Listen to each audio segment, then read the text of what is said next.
Welcome. Good evening. We're here to discuss death. Yes, and we're here at the library side chat. Well, welcome to session 7, I think we're on, and we're going to do the eschaton.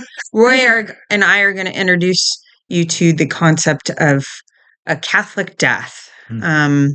It's called there's a devotion, so it's called Memento Mori. Remember your Remember death. your death, yes. And we tend to remember our death daily. I know that seems very morbid, but that's a cultural thing, that death is a morbid time. We don't believe that. You'll see a very strange reaction by devoted Catholics when someone dies, because we tend to think that there is a possible birthday in heaven. And the first, That's how we think of it, yeah. So Roy and I, we don't consider that, there's a loss there, but there's also something to be celebrated at the end of somebody's pilgrimage. Yeah, pilgrimage. So what in the church and its wisdom on Ash Wednesday, when they put the ashes on your head, they say, from dust you came, from dust you shall return. Yeah. And that is what you say when we put it on your forehead. Very interesting connection you made, and that will come later. That's at right when Lent's starting on Ash Wednesday. So we've got quite a few months before that, but because you have Fat Tuesday and then Ash Wednesday. Okay, we're not on that topic. Okay, we're not on. Oh my gosh. Okay, fine. So Memento Mori is remembering your death. At the end of this month, we have All Souls, All Saints, right. And Halloween was actually, there's pagan connotations to Halloween quite a bit. And you might as well just say, that's pretty much becoming a pagan holiday. But if you break the word Halloween down, it's actually All Hallows Eve is before our feast day was taken over by the pagans and Satanists and whoever else. All Hallows Eve was a time where you prepared to take that time to remember your loved ones that have passed. So at Halloween for Catholics, you'll see people dressing up as saints, and some of them, yeah, they'll dress up as saints. Some of them will dress up like Mother Mary, and right. But in the Spanish culture, they have the Day of the Dead. Yes, which is old, and you'll see them have. They'll set up altars and have parties and different things, and incorporating their loved ones that have passed into their daily routine. They'll travel to the cemeteries to clean everything up and get to spend some time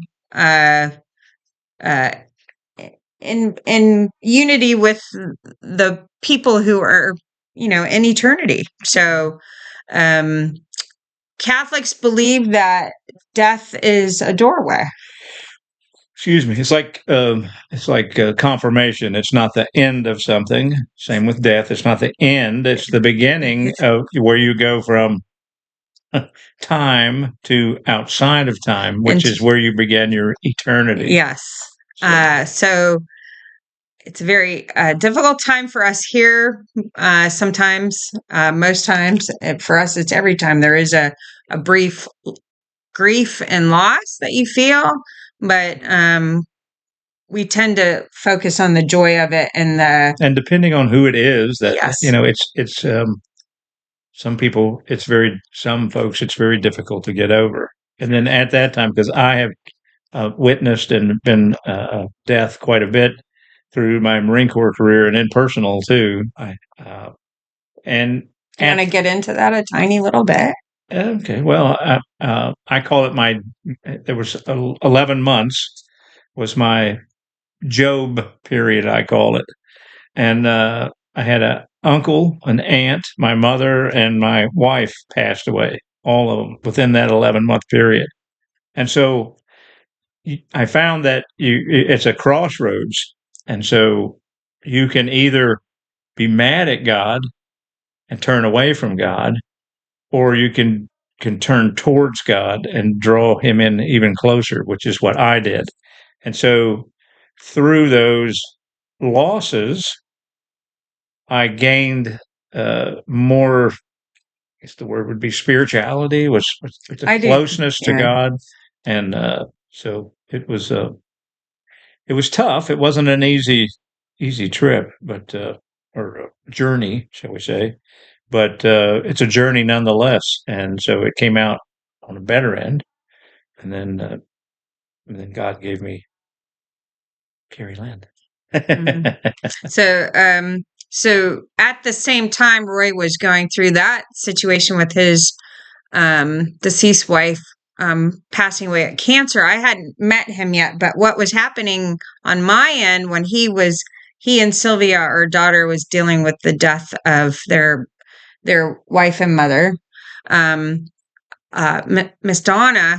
I was experiencing death myself of through the cancers of both of my mothers, and it was that death, that possibility of facing death, that actually um, helped me with my own personal conversion out of my mess. I mean, I was in every single solitary bad thing you could possibly get into, I think, as a woman, and in this popular culture. I partaked into all of that, but it was my watching my mother's um, waste away, basically, and go through their treatments. And, I didn't know anything about death at that time other than, what you heard on the news, or my grandma died or something like that.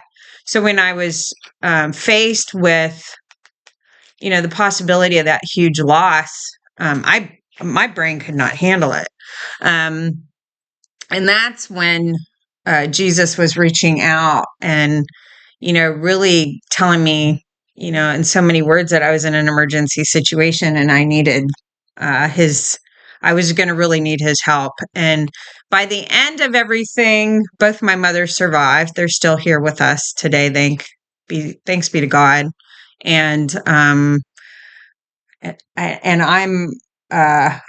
totally a different person. So death is a doorway for a lot of things, and it's very important to respect it as that, as the end of someone's journey comes to fruition, whether it's quick or not so quick. Yeah. It's not something to ignore or not deal with. So we're going to stop here, and then we'll pick back up on the other side. God bless. God bless.